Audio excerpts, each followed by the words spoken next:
You're slid out of your mother, somewhere in South America. Other newborns pile on top of you as your mom gives birth to 3 more. Around you, the rest of the females are doing the exact same thing. Your species evolved to give birth all at once. You crawl out from beneath the bodies with your legs. Nearby, one of your siblings is already getting fed, so you push in to the nearest female boar, hoping for milk. But she turns sharply and knocks you aside into the mud. You pick yourself up, and this time you find your real mother. She stands quietly as you approach, letting you fill your stomach. Then suddenly, the herds start moving quickly, heading towards the bushes, so you follow. You try to stay close, but your legs are too short and you can't keep up. You slip into a soft patch of mud with your front legs sinking down until you can't move. Your mother notices and comes back. She lowers her head under your chest, lifting you free from the mud. Then she turn and run towards a tree stem and clash. In the first, it just move. Then in the second time, it fall. Then she start eating the root of the tree. Suddenly, you hear a noise from the bushes. A fox comes from the bushes. It's not just watching, it's coming towards you. You freeze. You thought, so this is how it ends. Then your mom appears, charging at full speed. She crashes into the fox like a battering ram. The fox falls back, but it doesn't give up. It growls at your mom, and the two of them clash, biting and stomping at each other. You just stand there useless, watching your mom fight for both your lives. Eventually, the fox decides it's not worth it. It retreats into the bushes, leaving your mother standing firm, stomping the ground to make sure it's gone. You're still frozen in place. Your mom gives you a look like she's annoyed and then goes back to eating. You follow, legs shaking, realizing, out here, you're prey. When you were finding food, 2 other young boar come to you. They're the same age as you. One bumps into your side, then kicks off and spins around. He's trying to start a game, so you chase after him. You lunge forward, kicking hard with your front legs, then twist away before they can hit you. You take turns pushing and shoving, testing how fast and how strong each of you is. This kind of play has a purpose.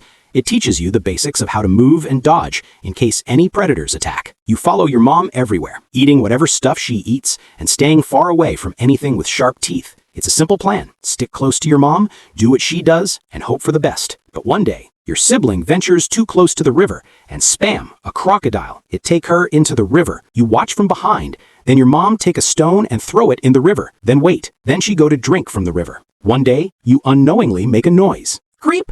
Congrats! You have learned the language. Now you can call for help and warn the herd from danger. One of your siblings strays too far from the herd. Then something come out from the rock. He thought it was food, so he go near it and bite. But it was a snake.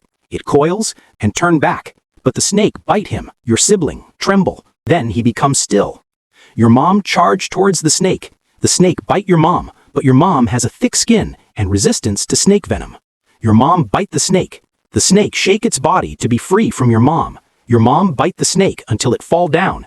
Then she eat the snake to regain strength. Skip forward a bit. Your mom skillfully snuffled through the soil. Then she pick up something.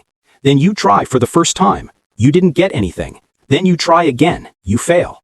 Eventually, you snuffled through into the soil. At last, you find some turbs. You eat the turbs. Skip forward a bit, and you're 1 year old now. Bigger, heavier, and no longer treated like a baby. You still walk near your mother, but she doesn't look back as often. When you chirp, the others don't respond. You eat with them, you sleep with them, but something's different now. You're old enough to leave. One morning, you don't follow the group. You walk the other way toward a log covered in moss. You graze there alone until sunset, then go to sleep beside it. No one joins you, and no one comes looking either. The next day, you try to form something new. You nudge 2 juveniles to follow you. One does for a while, but by midday, he's gone. He went back to the group.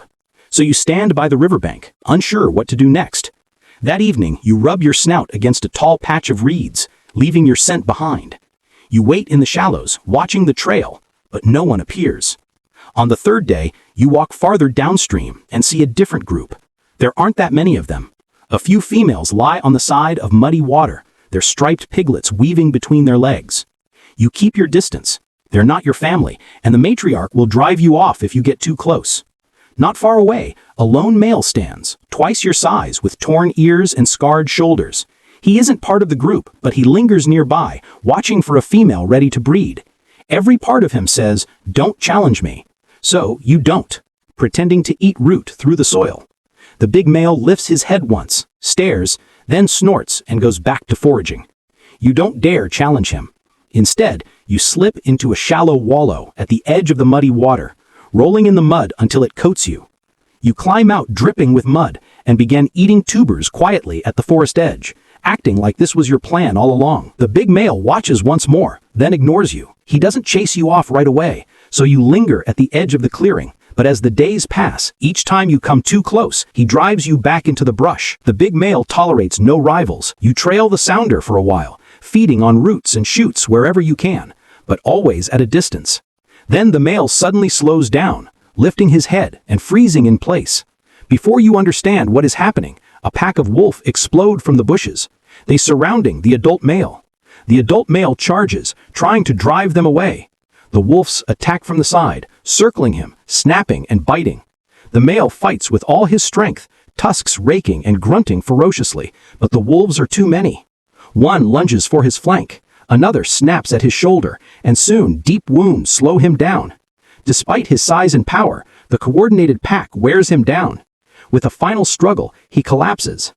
You turn and run. You don't look back. You throw yourself into the muddy water pond, kicking hard through the shallow water and pulling yourself onto the far bank before you stop moving. You stay there for hours, hidden under a random tree, until the sun starts to drop. The dominant male is dead, so you take his place. One day, you encounter a rival, another big male. You stare at him, he stare at you. He charge towards you and push you back a little. Then you charge towards him and make him fall back.